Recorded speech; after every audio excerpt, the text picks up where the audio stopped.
When Jean-Paul Sartre speaks of freedom, he does not mean what most people hope it means. He is not describing liberation, empowerment, or self-realization.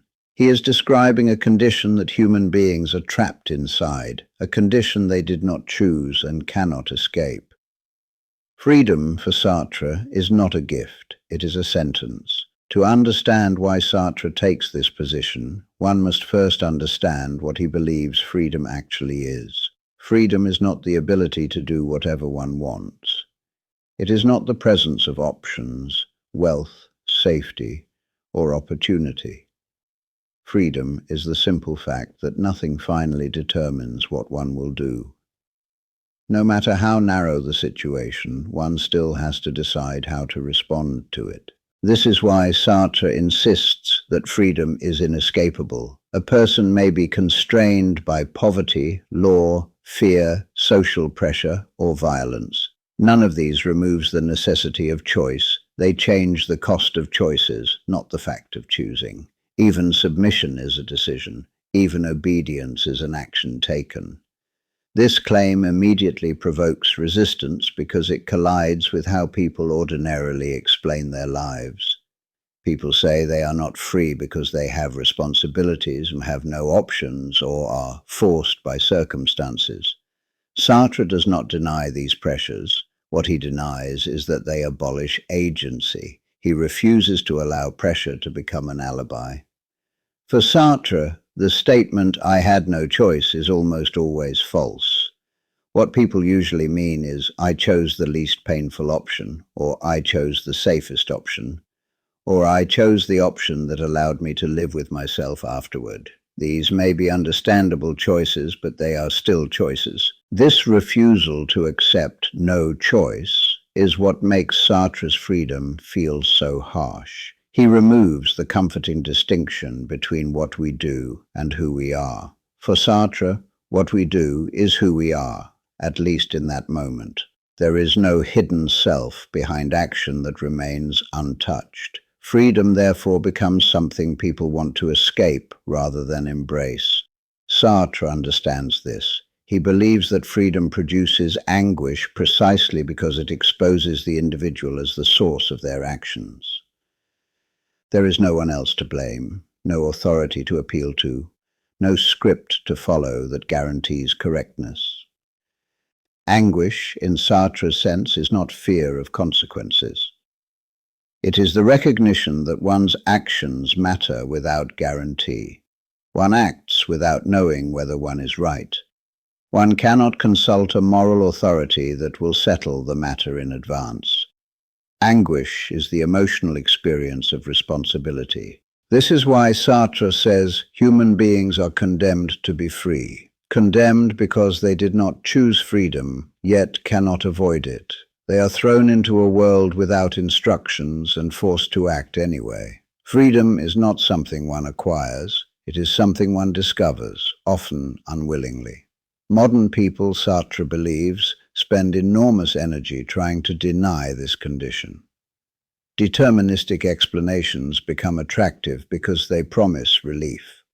Psychology tells us our behavior is caused by upbringing or trauma. Sociology tells us we are products of class or culture. History tells us individuals are swept along by forces larger than themselves. Sartre does not deny the explanatory power of these frameworks. He denies their moral authority. Explanation for Sartre is not the same as justification. One can understand why someone acted without declaring that they were not responsible for acting. This distinction is crucial. Sartre believes that modern societies blur it deliberately. By explaining behavior in causal terms, responsibility dissolves into inevitability. Individuals become effects rather than agents. Guilt becomes inappropriate. Judgment becomes cruel. Sartre refuses this move. He believes that denying responsibility in the name of compassion ultimately strips human beings of dignity. To say that someone could not have done otherwise is to deny their agency entirely. It reduces them to an object rather than a subject. This is why Sartre's freedom is not optimistic. It does not celebrate human potential. It accuses human beings of evasion. It insists that even when options are terrible, one still chooses among them and must answer for that choice. Sartre is particularly hostile to appeals to necessity. Political necessity, economic necessity, historical necessity. These phrases function as moral solvents. They dissolve guilt. They allow people to participate in harm while believing themselves innocent. Sartre believes necessity is the most dangerous excuse of all. When people say it had to be done, Sartre hears a refusal to acknowledge agency. Something always has to be done, only because someone decided it did. Necessity is not a force of nature. It is a judgment masquerading as inevitability. Freedom without excuses therefore means that no circumstance can fully absorb responsibility. Even choosing survival over resistance, safety over defiance, or conformity over protest is still a choice. Sartre does not deny how difficult these decisions are. He denies the innocence claimed afterward. This position often strikes people as morally unbearable. They ask whether Sartre expects heroism from everyone. He does not. He expects honesty. He believes that pretending one was forced when one was frightened is worse than admitting fear. Fear, for Sartre, does not negate freedom. It reveals it. One fears precisely because one understands that one could act differently and that doing so would have consequences. Fear is not the opposite of freedom. It is evidence of it. Freedom as condemnation also reshapes how Sartre understands responsibility over time. One cannot point to a past identity to excuse present action. I am not that kind of person is meaningless if existence precedes essence. One becomes that kind of person through what one does now. This is why Sartre refuses final judgments. No one is permanently good or bad.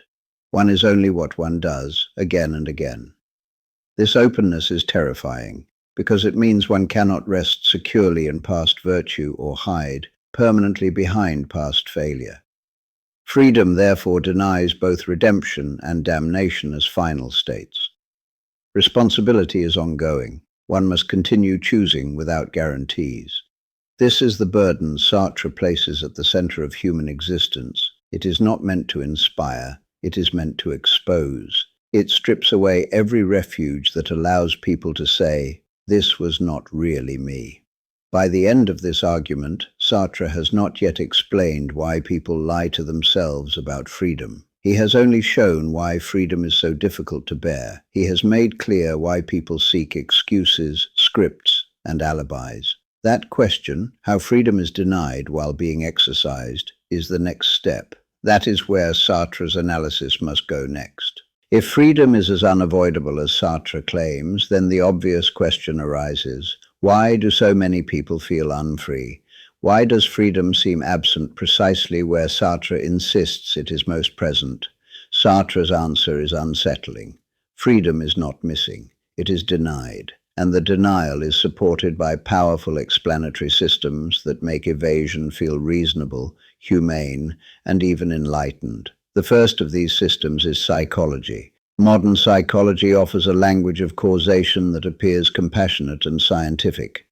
People act the way they do because of childhood, trauma, conditioning, or unconscious drives. These explanations are often accurate. Sartre does not deny this. What he denies is the moral conclusion people draw from them. To say, "I acted this way because of my past," is an explanation. To say, "Therefore I am not responsible," is a judgment. Sartre insists on separating the two. He believes modern culture deliberately blurs them, turning understanding into absolution. For Sartre, psychological explanation becomes dangerous when it turns the individual into a mechanism. When behavior is treated as the inevitable output of prior causes, the individual is no longer an agent, but an effect. Responsibility disappears, not because it has been disproven, but because it has been made uncomfortable. Sartre believes this move is motivated by relief. If one can believe that one could not have done otherwise, then anguish dissolves. Guilt becomes misplaced. Judgment becomes cruelty. The cost of this relief, however, is dignity. To deny responsibility is to deny agency, and to deny agency is to deny humanity itself. Sartre's objection is not that psychology is false, it is that it is incomplete. Psychological forces shape situations, desires, and fears. They do not decide. Decision still occurs, even if it occurs under pressure. Sartre insists that there is always a moment where one takes ownership of an action, even if that moment is brief, reluctant, or unconscious. The second shelter from freedom is society. Social roles offer scripts that reduce the burden of decision. Worker, parent, citizen, soldier, professional, each comes with expectations that make behavior feel natural rather than chosen. One does not decide. One does what people like me do. Sartre does not deny that social roles exist or that they exert pressure. He denies that they operate automatically. To perform a role is to choose to perform it. To conform is to decide that conformity is preferable to resistance. Sartre's philosophy exists to expose this choice. This exposure is precisely what people resist. Social roles provide moral cover. They allow individuals to say, "I was just doing my job," or "that's how things work." Sartre believes these statements are not neutral descriptions, but evasions. They convert choice into routine. The power of social roles lies in their invisibility. When a role is internalized, it no longer feels like a choice. It feels like identity. Sartre's claim that identity itself is chosen is therefore deeply destabilizing. It threatens the moral comfort of belonging. The third and most powerful refuge from freedom is history. Historical explanations suggest that individuals are carried along by large forces, economic necessity, political momentum, cultural tides. Under this view, personal responsibility shrinks as historical inevitability expands. Sartre is particularly hostile to this move. He lived through a century that repeatedly justified violence in the name of history. Actions were excused because they were said to be necessary for progress, revolution, or survival. Sartre believes this language dissolves responsibility more effectively than any other. To say history required this is to transform human decisions into natural events. It removes agency and therefore guilt. Sartre insists that history does not act, people act. History is the name given afterward to the accumulation of their actions. This insistence is what makes Sartre's freedom politically dangerous. It refuses the innocence offered by belonging to the right side of history. One cannot claim virtue simply by aligning with a cause. One must answer for what one does in its name. Sartre understands why people cling to historical alibis. They reduce the burden of judgment. They allow individuals to participate in harm while believing themselves morally justified. Sartre believes this belief is more dangerous than open cruelty because it hides violence behind righteousness. Freedom without excuses therefore attacks not only individual psychology but collective self-deception. It challenges the comforting idea that systems act on their own, that structures absolve participants, and that complexity dissolves guilt. Sartre does not deny complexity. He denies that complexity eliminates choice. To live within a system is still to choose how one relates to it.